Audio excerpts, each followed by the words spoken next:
प्रभु जी, जो अभी हम साथ की बात कर रहे थे ना, उसी से रिलेटेड ना मेरा क्वेश्चन है। मतलब जैसे क्या है कि हम जॉब में या बिजनेस में, जैसे मैं एंटरप्रेन्योर हूँ, मेरा बिजनेस है, तो मैं ना बहुत फंस जाती हूँ सिचुएशन में। अभी दीक्षा से पहले तो मैं कुछ रूल रेगुलेशंस में कॉम्प्रोमाइज भी कर लेती थी, बट अभी मैं थोड़ा रिजिड मतलब हो रही हूँ। तो इससे क्या हो रहा है कि जो प्रोफेशनल लाइफ है उस रहा है अभी। मतलब मैं 4-5 जगह बहाने मार के और मैं निकल ली, मैंने कुछ वहां पानी और कुछ नहीं लिया, और एक जगह मैं फंस गई क्योंकि उन्हें पता था मैं डिवोटी हूँ। तो उन्होंने जूस मंगा दिया और उन्होंने मुझे बहुत इंसिस्ट किया कि आप पी लीजिए, जूस है। तो मैंने उनको बोला कि मैं ऑप्ट कर बिना पी नहीं सकती। तो उससे क्या हुआ, मतलब वो बहुत अच्छे कस्टमर थे, तो वो थोड़े उनको बुरा लग गया कि मैम आपके इस्कॉन वाले ना बहुत रिजिड है, ऐसे रिलेशन खत्म हो जाएंगे लोगों के। और मतलब मैंने स्पेशल जूस मंगाया और आपने पिया नहीं। तो मतलब इस टाइप से यही समस्या ना घर वालों के साथ भी आती है, फैमिली वालों के साथ भी आती है। तो जैसे मैं तो रिजिड हो गई हूँ कि जो होगा हो जाएगा, बिजनेस कितना चलेगा चलेगा, नहीं चलेगा तो कोई बात नहीं।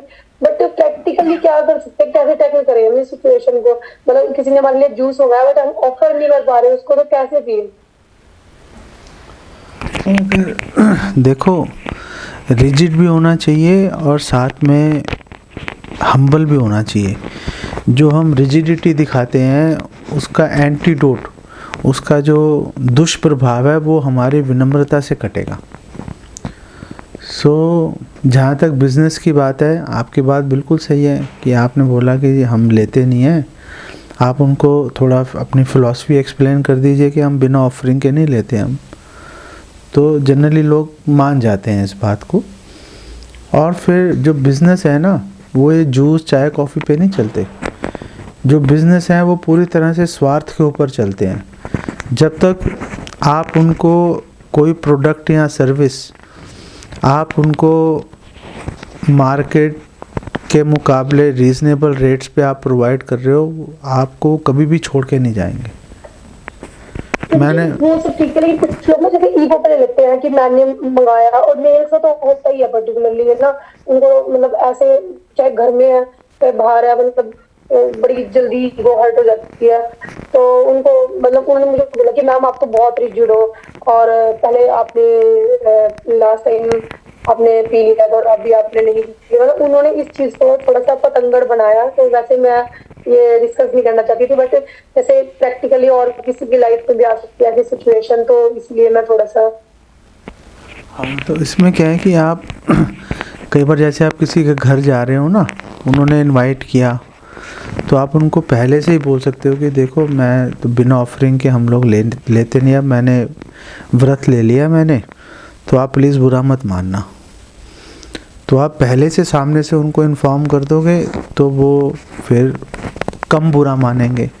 2-3-4 बार हो जाएगा, फिर उनको पता चल जाएगा भाई ये कुछ नहीं लेता। जैसे मैं अपने वैसे तो मैं अब किसी रिश्तेदार के घर जाता नहीं, लेकिन कभी जाना भी पड़े, मुझे कोई नहीं पूछता खाने पीने के लिए। उनको पता है ये खाएगा ही नहीं, ये तो बात ही नहीं आती, कोई बात ख़त्म हो जाती है। तो ऐसे ही मतलब शायद शुरुआत है ना शायद लोगों की, इसलिए थोड़ा सा हम लोग, मैं थोड़ा पैनिक हो रही हूँ कि कैसे मैनेज किया जाए।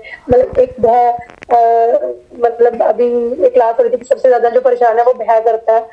तो मतलब भय आ जाता है कि कहीं कुछ प्रॉब्लम तो नहीं हो जाए जिससे। धीरे धीरे अभी शुरुआती दौर है ना, धीरे धीरे आपकी एक इमेज बन जाएगी, फिर वो इमेज अपने आप काम करेगी, फिर नहीं कोई बुरा मानेगा। चिंता मत कीजिए। प्रभु जी, एक और क्वेरी थी छोटी सी। प्रभु जी, जैसे विष्णुदेव थे, तो जैसे वो उनके और भी जैसे 6 वसु थे, तो उनका सबका कल्याण हो गया। तो जैसे उनका पूर्व जन्म में ऐसा क्या पाप उठाया उन्होंने, मतलब किस कारण से, या कोई भगवान की लीला थी कि उनका कल्याण नहीं हो पाया? और मतलब उन्होंने जो महाराज क्या नाम था, शांत, उन्होंने उनको रोक दिया गंगा देवी को कि आप उनको प्रवाहित मत करो जल में।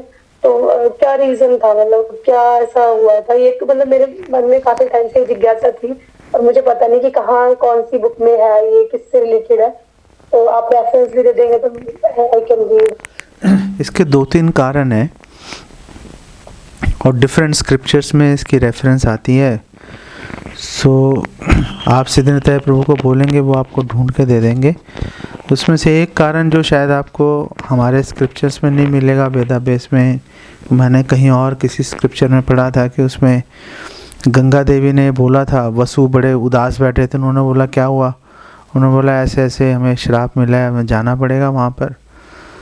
तो गंगा देवी ने बोला कि कोई बात नहीं, मैं आपकी हेल्प कर देती हूँ, लेकिन एक शर्त है, मैं सारे बच्चे भा दूँगी, लेकिन एक बच्चा तो रखूँगी, कम से कम कोई तो ये बोलेगा कि हाँ ये गंगा पुत्र जो है मेरे माँ बनने का कुछ तो मतलब एक कोई तो एक एविडेंस, कोई प्रतीक होना चाहिए ना। बच्चे पैदा हुए सारे मर गए, मतलब कौन कैसे बात बनेगी।